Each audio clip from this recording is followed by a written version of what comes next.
Nestled deep in the misty highlands of Scotland was the forgotten village of Dunlowan, a place that hadn't been marked on maps for nearly 80 years. Overgrown paths, crumbling stone houses, and the eerie quietness of time paused gave the place a haunted soul.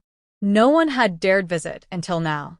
Eleanor Parker, a 28-year-old historian from Edinburgh, had recently inherited an old journal from her late grandmother.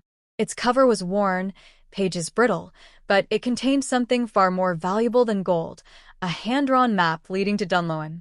Her grandmother had written cryptic notes in the margins. The gate must never be opened again. Voices return after the moon's fourth sigh. They watched through the fog. Ellie, skeptical yet intrigued, packed her bag with essentials, her camera, the journal, and headed for the highlands. It was early October, the winds colder than usual, and the sky always gray. She hadn't told anyone where she was going. Something told her this journey needed silence. Arrival in Dunlowan. After hiking for hours, Ellie found the remnants of an arched stone gate hidden under layers of ivy. It matched the one in the journal. Her fingers brushed over the weathered stones. An emblem of a snake biting its own tail was carved into the keystone. Past the gate, Dunlowan revealed itself like a painting lost in time. Roofless homes, rusted wells, and moss-covered walls stood frozen in decay. Yet the silence wasn't empty, it was waiting. Ellie set up camp in the least damaged building, an old chapel. Dust layered every surface, and ancient pews stood in perfect rows, as if waiting for ghosts to return.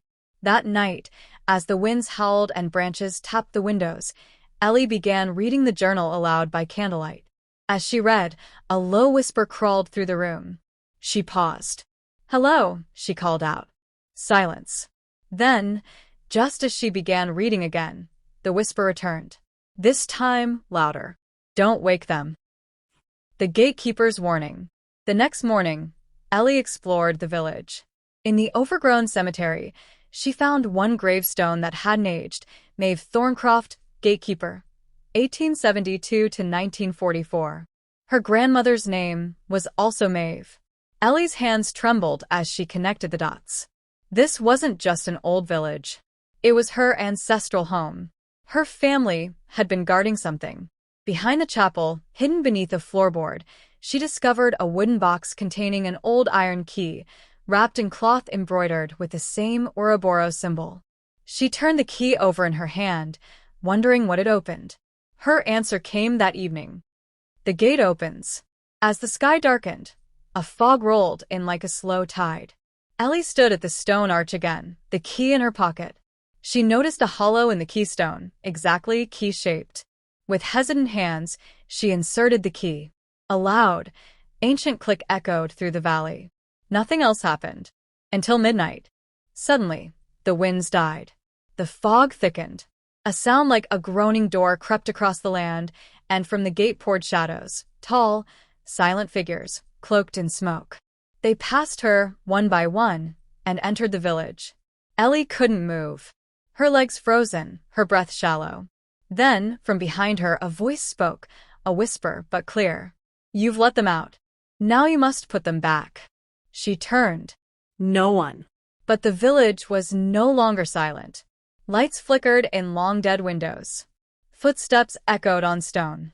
Voices hummed with strange accents and forgotten songs. Ellie ran back to the chapel, heart pounding. Return of the village. In the morning, Dunlowan looked alive. Not in the normal sense. More like the village had woken from a long, cursed sleep. People, shadowy, half-formed, walked the paths. Children laughed, though their eyes were black voids. Ellie wasn't dreaming. She had awakened a cursed village. The journal had warned her. But the full story wasn't in it. She needed answers. Desperate, she returned to Maeve Thorncroft's grave. This time, it was open. Inside, no body. Just a mirror. As Ellie leaned in to look, the reflection didn't show her. It showed a younger Maeve. And she spoke. "The gate binds our world to theirs. You opened it. Now you must find the 3 seals before the blood moon, or none shall leave Dunlowan again. Not even you." Ellie stumbled backward from the open grave. The mirror shimmered and cracked, as the image of her grandmother, Maeve Thorncroft, faded like mist. She was no longer in the graveyard. She was standing in the center of Dunlowan, but not as it had looked before. This was the village, alive and bustling, but wrong. The buildings gleamed with candlelight. The villagers moved normally, spoke softly, and smiled politely as they passed. But their eyes remained pitch black. Ellie realized with a chill that she had been pulled into their version of Dunlowan. The cursed one. The mirror's voice echoed in her head. Find the 3 seals before the blood moon. She had no idea what the seals were. But she knew the blood moon was rising tonight. Her phone still worked, and the lunar calendar confirmed it.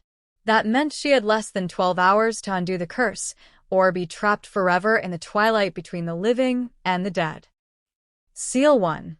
The binding words. Ellie returned to the chapel first. On the altar sat her grandmother's journal, glowing faintly. When she opened it, the pages rearranged themselves, revealing a new entry. First, find the binding words. They lie where sin was born and secrets were kept. Beneath the confessional's tongue. The confessional booth was old, half collapsed. But Ellie pulled it apart until she found a false floor panel. Inside, wrapped in red velvet, was a scroll covered in Latin. As she unrolled it, the church trembled.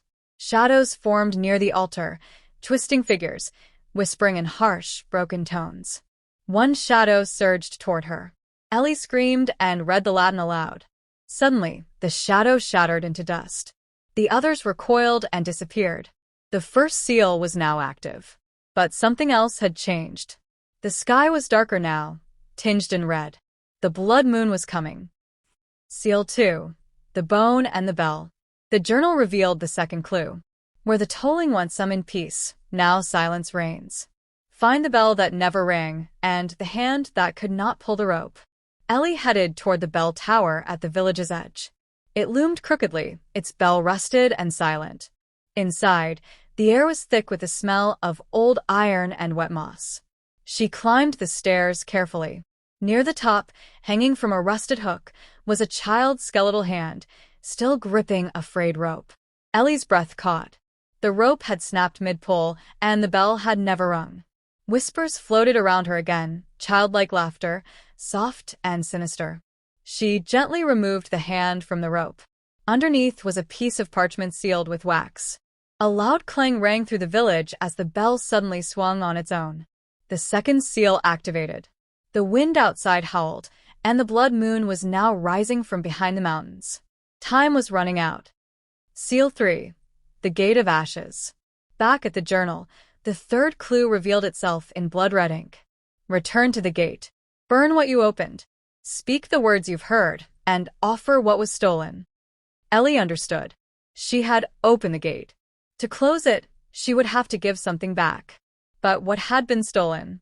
As she approached the stone arch again, she saw them, dozens of shadowy villagers now fully formed, standing in rows like mourners at a funeral. In the center stood a tall figure draped in black, his face covered by a mask of bone. He stepped forward. You took our silence, Eleanor. You took our prison and gave us a voice. Now, we will not return. Ellie held up the 2 activated seals. They pulsed with a white light. You can't stay. This place is cursed, she shouted. The masked figure raised a hand. Then one must stay in our place. She felt the village pressing on her, its will, its memories, its hunger. It demanded a sacrifice. Then she understood. The final offering was herself. The final choice. Ellie stood before the gate, holding the scroll and the bell parchment, with the iron key now glowing in her pocket. She could stay, close the gate forever, and free the villagers, but never return home. Or she could flee, live, but leave the gate open forever, and doom the rest of the world. In the silence, her grandmother's voice returned, soft and loving. We protect what others cannot. It is in our blood. Tears streamed down Ellie's face. She stepped into the arch, lit the scroll and parchment with a match, and recited the final Latin phrase. Claudera Ianuum, sevar animus, read Quat fiat capta. Close the gate, save the souls, return what was taken. As the flames consumed the seals, the wind roared. The masked figure screamed, 1,000 voices behind it. And then, everything went black. The new gatekeeper. Ellie awoke, not in her world, but a calm, golden version of Dunlowan. It was no longer cursed. The villagers smiled, peaceful, grateful. Their eyes normal. They were free. But Ellie remained. In the chapel, her image was now carved beside Maeve Thorncroft's. Eleanor Parker, gatekeeper, 1997 Infinity. A new journal appeared beside it, with one final note in her grandmother's handwriting. Sometimes we don't choose destiny. We answer it. Epilogue 1 year later. A young boy hiking in the Scottish Highlands found a crumbled village. There was nothing but ruins. Except one thing. An untouched stone gate. In its keystone was a new symbol, a sun rising behind an Ouroboros. And carved at its base, "Let no one open the gate again."